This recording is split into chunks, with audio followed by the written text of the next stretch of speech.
Halo semuanya. Assalamualaikum warahmatullahi wabarakatuh. Jumpa lagi di YouTube Rohmain Channel. Mohon di like, subscribe, dan share. Terima kasih. Bismillahirrahmanirrahim. Assalamualaikum warahmatullahi wabarakatuh.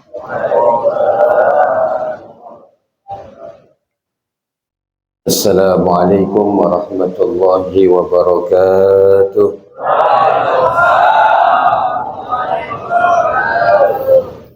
Alhamdulillah. Alhamdulillahilladzi arsala rasulahu bil huda wa dinil haqq liyudhhirahu 'ala dini kullihi wa kafa billahi shahida. Asyhadu an la ilaha illallah wa asyhadu anna sayyidana wa nabiyyana Muhammadan abduhu wa rasuluh la nabiyya wa la rasula ba'dah.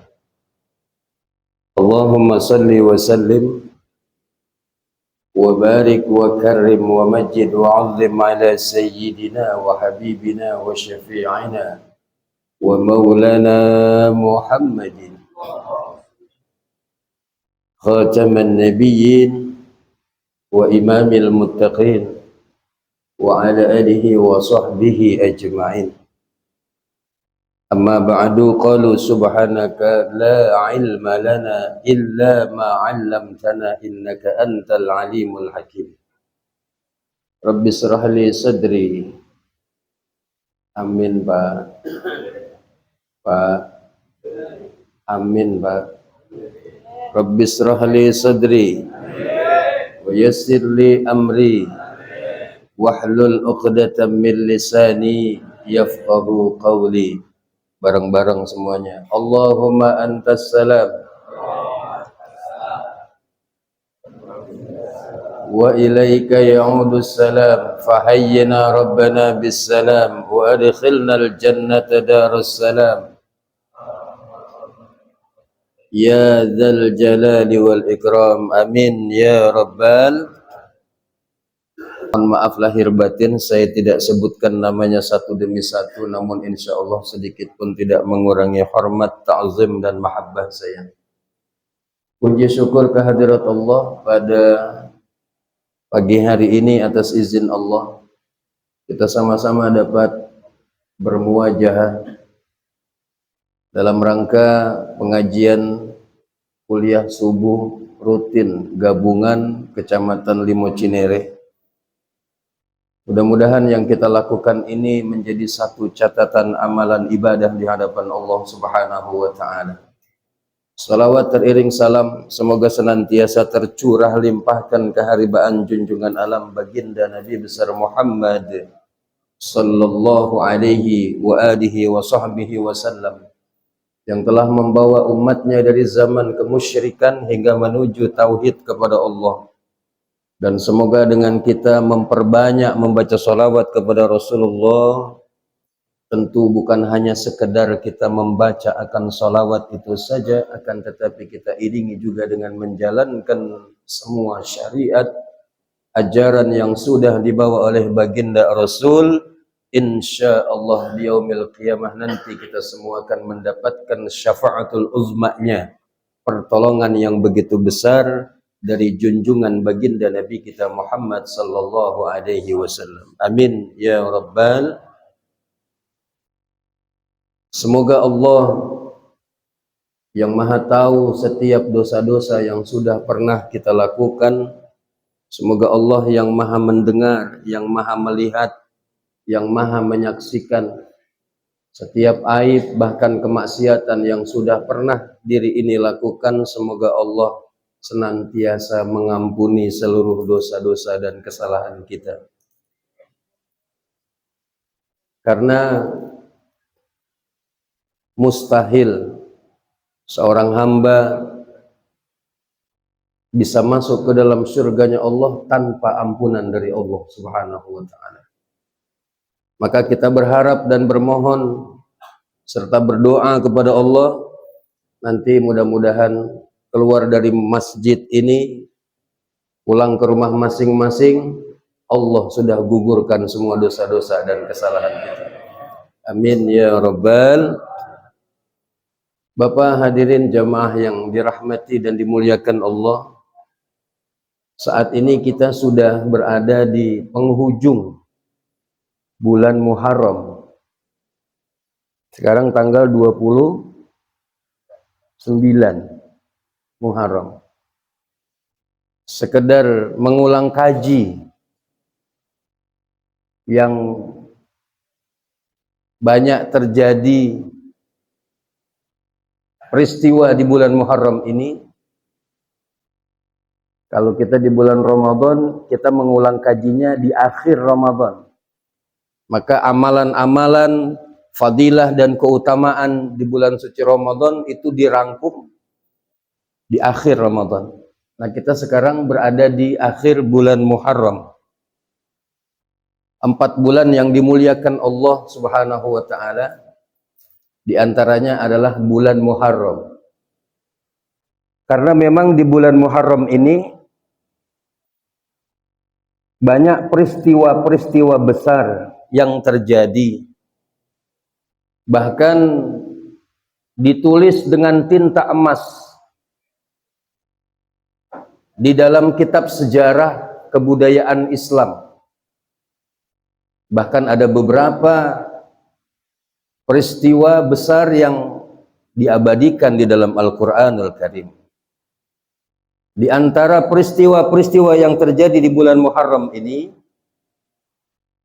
adalah diterimanya taubatnya Nabi Allah Adam alaihi salatu wassalam.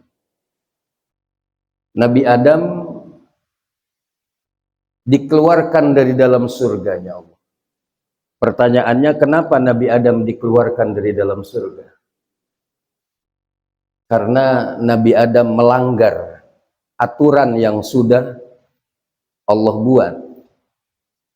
Salahnya Nabi Adam cuman satu, makan buah khuldi apa buah semangka?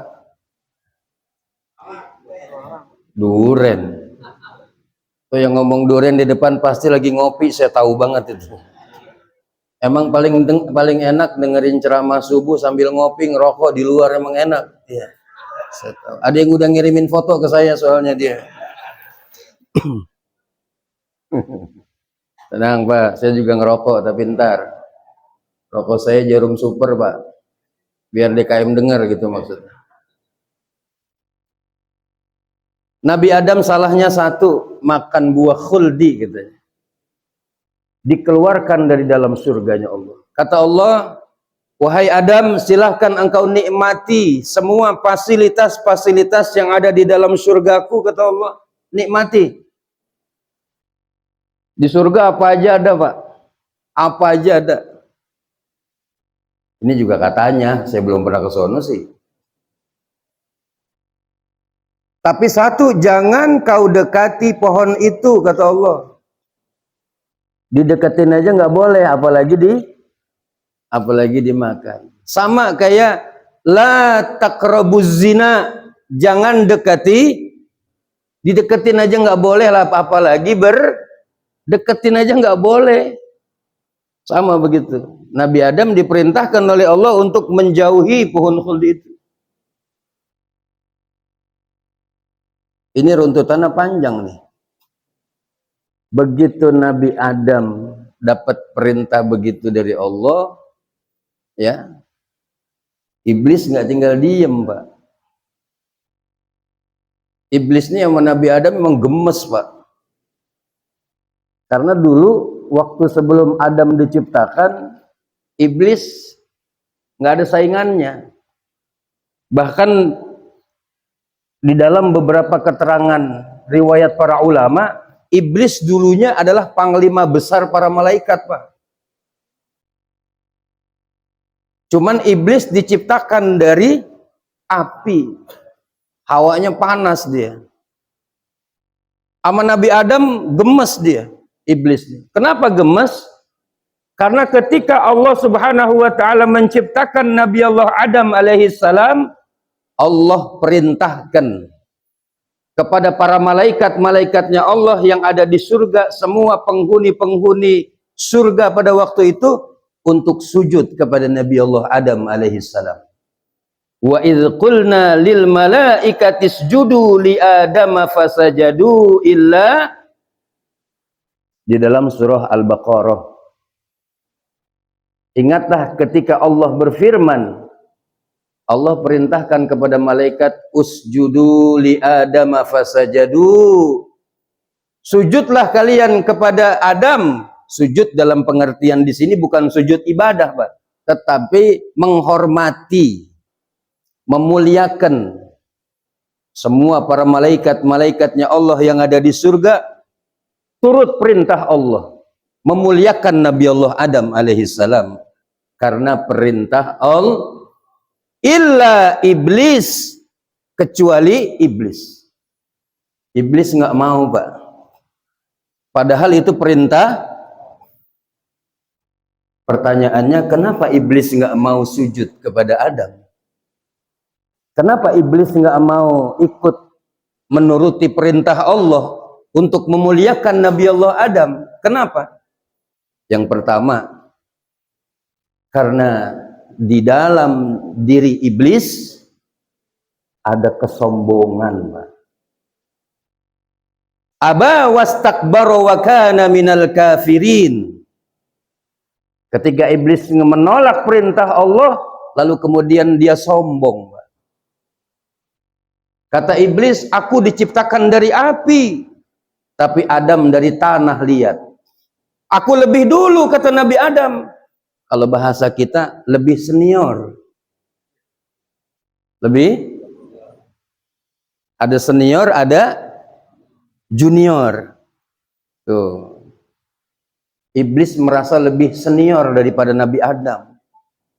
Merasa lebih dulu, bahkan merasa lebih mulia daripada Nabi Adam. Tuh iblis, Pak.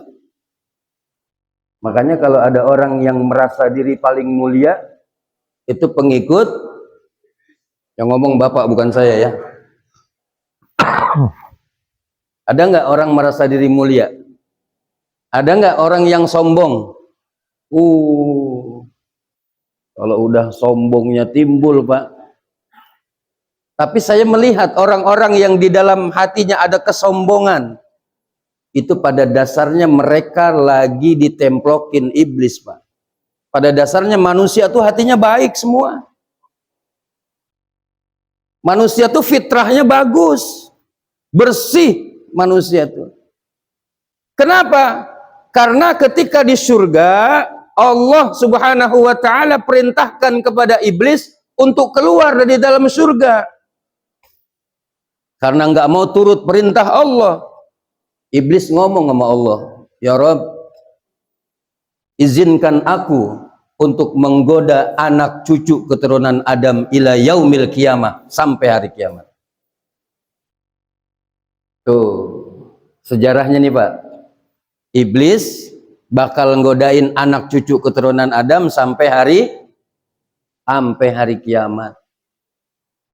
Makanya kalau ada DKM masjid, DKM musola, pengurus majelis taklim, termasuk pengurus BKKM dan pengurus-pengurus lembaga dakwah membuat program yang sedemikian bagus untuk memajukan syiar dakwah di masjid, di musola, di majelis taklim dan lain sebagainya. Hati-hati, iblis juga punya program untuk menghancurkan program kita. Iblis punya program khusus, Pak.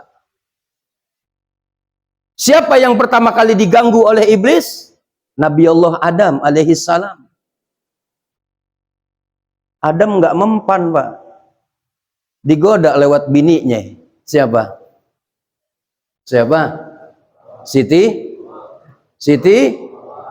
Badriyah tuh yang di luar itu mah penyanyi dangdut. Siti Badriyah lagi. Siti Hawa.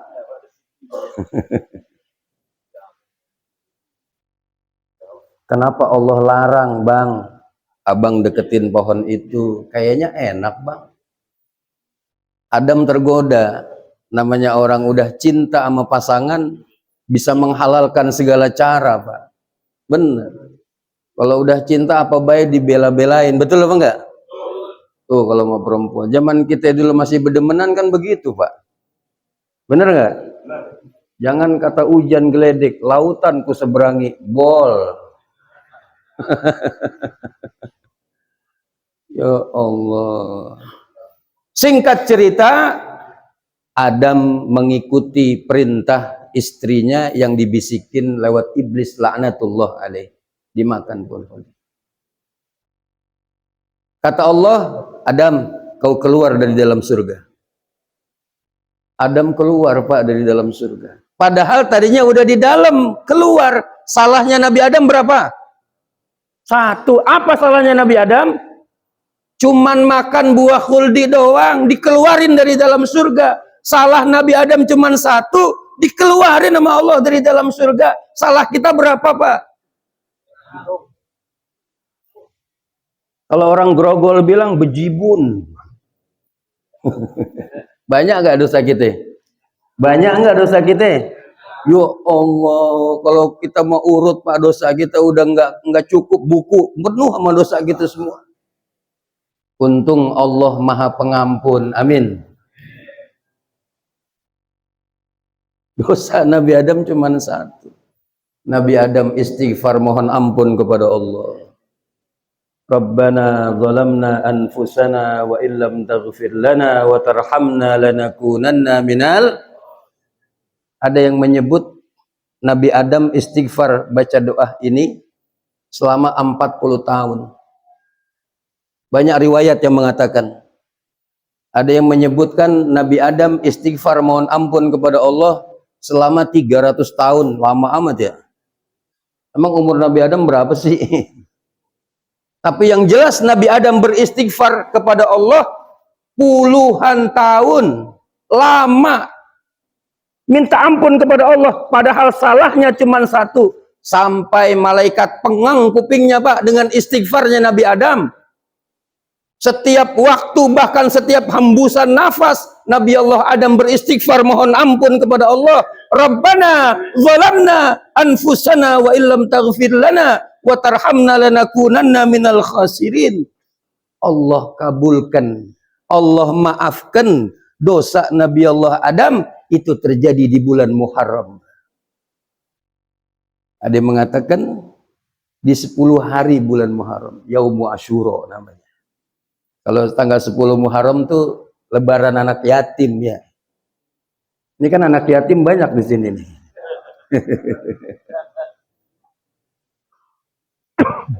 Yaumu Asyura. Itu yang pertama.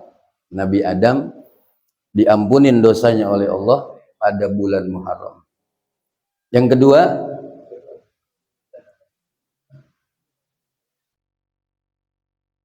diselamatkannya Nabi Allah Ibrahim alaihi salatu wassalam dari kekejaman Raja Namrud. Itu pun terjadi di bulan Muharram. Itu Pak, kalau kita buka sejarah Nabi Allah Ibrahim alaihi salam,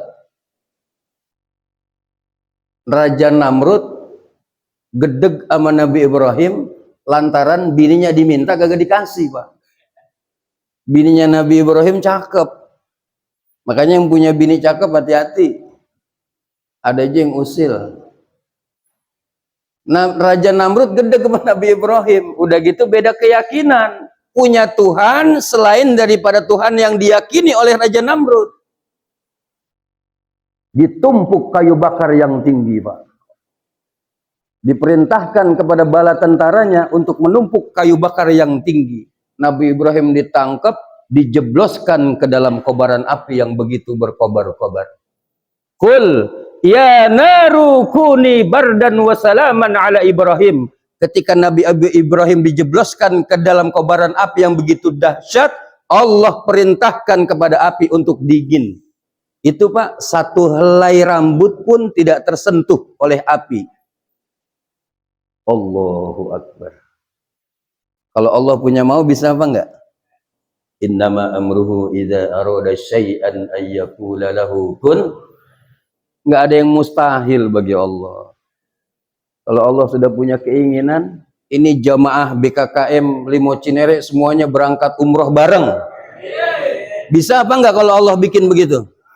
Bisa. Bapak mau berangkat umroh? Mau berangkat umroh enggak? Mau berangkat umroh bareng-bareng enggak? Udah daftar belum? Jangan ngomong. Daftar dulu, daftar baru berangkat. Di sini banyak travel ya.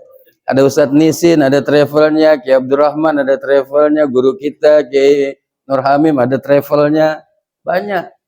Makanya mudah-mudahan Allah Subhanahu wa taala berkahi kita semuanya. Amin. Ya Rabbal. Yang terakhir, yang ketiga, peristiwa besar yang terjadi sepanjang sejarah kebudayaan Islam itu ketika Nabi Allah Musa alaihi salam selamat dari kejaran Raja Fir'aun laknatullah alaih.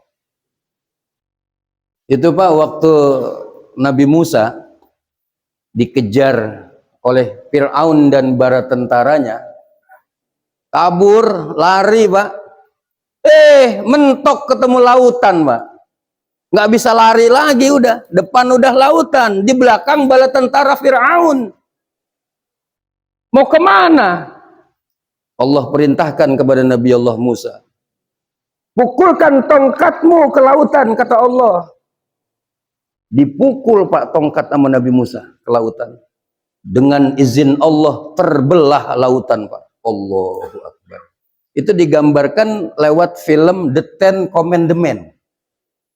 Udah nonton belum filmnya Pak? Urusan nonton kalau sama Ustadz bagaimana sih? The Ten Commandments itu 10 firman Tuhan, diantaranya firman Allah Subhanahu wa taala yang memerintahkan kepada Nabi Allah Musa untuk memukulkan tongkat ke lautan. Terbelah lautan Pak. Nabi Allah Musa masuk ke dalam belahan lautan itu beserta seluruh umatnya, sampai di ujung, Fir'aun baru sampai di tengah Pak. Nabi Musa selamat sama umatnya, Fir'aun di tengah-tengah dan bala tentaranya diuruk sama Allah Pak, di tengah lautan. Mati Pak Fir'aun beserta bala tentaranya. Sampai sekarang dahsyat luar biasa peristiwa itu. Dan peristiwa Nabi Allah Musa dan Fir'aun ini diabadikan di dalam Al-Quran dan terjadi di bulan Muharram. Itu Pak. Makanya Muharram termasuk bulan yang dimuliakan Allah Subhanahu wa taala. Hadirin jamaah yang dirahmati dan dimuliakan Allah. Apa guna saya sampaikan ini? Kalau kita melihat sejarah Nabi Allah Adam yang diampuni dosanya oleh Allah Subhanahu wa taala, maka kita sebagai umat Nabi adalah umat yang sangat beruntung. Kenapa umat yang sangat beruntung? Karena semua umat Nabi Muhammad SAW akan mendapatkan ampunan dari Allah Subhanahu wa taala. Dan semua umat Nabi Muhammad akan mendapatkan syafaatul uzma dari baginda Nabi kita Muhammad yang tidak diberikan kepada umat-umat yang lainnya. Nabi Nuh nggak bisa kasih syafaat kepada umatnya. Nabi Musa nggak bisa kasih syafaat kepada umatnya. Tetapi Rasulullah Muhammad SAW bisa memberikan syafaat kepada umatnya Nabi Muhammad SAW. Orang yang beribadah kepada Allah, orang yang berdakwah di jalan Allah, nggak mesti kiai Pak. Orang yang dakwah mensiarkan ajaran agama Allah nggak mesti ustaz. Tapi kita semua punya tanggung jawab dakwah. Nggak mesti orang yang dulunya pernah berbuat dosa, enggak. Karena Allah tidak pernah melihat pakaian hambanya. Allah bukan hanya melihat harta, pangkat, dan keilmuan hambanya. Walakin yanzuru ila qulubikum. Tetapi yang Allah lihat adalah hatinya. Wa a'malikum, dan amal perbuatannya. Yang kedua, dakwah termasuk BKKM. Dakwah di masjid, dakwah di musola, dakwah di majelis taklim, ada perjuangannya Pak. Kalau dibandingkan dengan para nabi dan para rasul, perjuangan dakwah kita belum ada apa-apanya Pak, rintangannya ketimbang para nabi dan rasul. Lihat Nabi Ibrahim, dakwahnya sampai dibakar oleh Raja Namrud. Lihat Nabi Allah Musa alaihi salam, dakwahnya diuber-uber sama Fir'aun sampai ke lautan hampir tenggelam. Lihat dakwahnya Sayyidina Muhammad sallallahu alaihi wasallam. Ketika peristiwa Taif itu, Pak, dilempari batu Rasulullah, Pak. Bahkan dalam keterangan riwayat disebutkan sendalnya Rasul sampai lengket sama darahnya Nabi, Pak. Makanya malaikat marah, Pak. Malaikat padahal nggak punya nafsu tuh. Malaikat punya nafsu nggak, Pak? Nggak open sama duit malaikat. Nggak open sama perempuan malaikat. Karena nggak punya nafsu. Maka dia nggak marah. Tapi kenapa ketika Rasulullah dizolimi, malaikat marah, Pak? Ya Rasulullah, ya Habibullah, kata malaikat, izinkan aku untuk minta izin kepada Allah untuk menghabiskan masyarakat Taif yang menzolimi dirimu. Apa kata Rasulullah? Jangan. Jangan. Aku khawatir dari sulbi mereka, dari keturunan mereka ada yang beriman kepada Allah Subhanahu wa taala. Shallu ala Nabi Muhammad. Itu dakwah Nabi, Pak. Dilempari batu, dihina, dicaci, dimaki, difitnah. Perjuangan Nabi. Kalau kita belum sampai situ, Pak. Makanya kita dalam dakwah ini lihat sejarah kehidupan para nabi dan para rasul supaya kita semakin kuat. Apalagi di sini banyak guru-guru kita yang bisa kita mintakan wejangan dari mereka. Ada Ki Mukhtar, Ki Toha, Ki Nur Hamim, dan yang lainnya. Bapak Ibu hadirin jamaah yang dirahmati dan dimuliakan Allah. Ini saja yang dapat saya sampaikan. Mudah-mudahan apa yang saya sampaikan ada manfaatnya. Bagaimana supaya ilmu yang kita dapat ada manfaatnya? Terima ilmu lewat telinga, mampir ke hati. Bagaimana mungkin ini ilmu akan mampir ke hati kalau di dalam hati kita ada iri dengki sama orang? Gak mungkin bisa. Ilmu bahkan hinggap kepada jasad seorang hamba apabila di dalam hati hamba itu bersih dari kotoran hati, Pak. Maka ketika kita masuk masjid, masuk musola, masuk majelis taklim, supaya dapat manfaat dan keberkahan dari ilmu, kotoran hati mesti dihilangin dulu. Banyakin Astaghfirullahaladzim, astaghfirullahaladzim, astaghfirullahaladzim. Ingat teman-teman yang gede banget, astaghfirullahaladzim, astagfirullah. Ingat sama orang yang punya utangnya banyak, astagfirullah. Supaya kita kotoran hati nggak ada, ilmu nyerep. Nanti kalau udah ilmu nyerep, kita gampang dan mudah langkah kita untuk mengamalkan ilmu itu. Karena ilmu itu seperti iman, Pak. Iman itu diucapkan dengan lisan, diyakini dalam hati, dan diamalkan dalam kehidupan sehari-hari. Langkah kita ntar mudah. Makanya seperti yang disampaikan tadi, ya, sholat berjamaahnya makin rajin, yang tadinya berat makin rajin. Mudah-mudahan apa yang saya sampaikan ada manfaatnya. Mohon maaf atas segala kekurangan. Walafu minkum. Assalamualaikum warahmatullahi wabarakatuh. Demikianlah hasil liputan video ini. Mudah-mudahan bisa memberikan informasi yang bermanfaat untuk semuanya. Terima kasih telah menonton video ini sampai selesai. Mohon di-like, subscribe, dan share. Wassalamualaikum warahmatullahi wabarakatuh.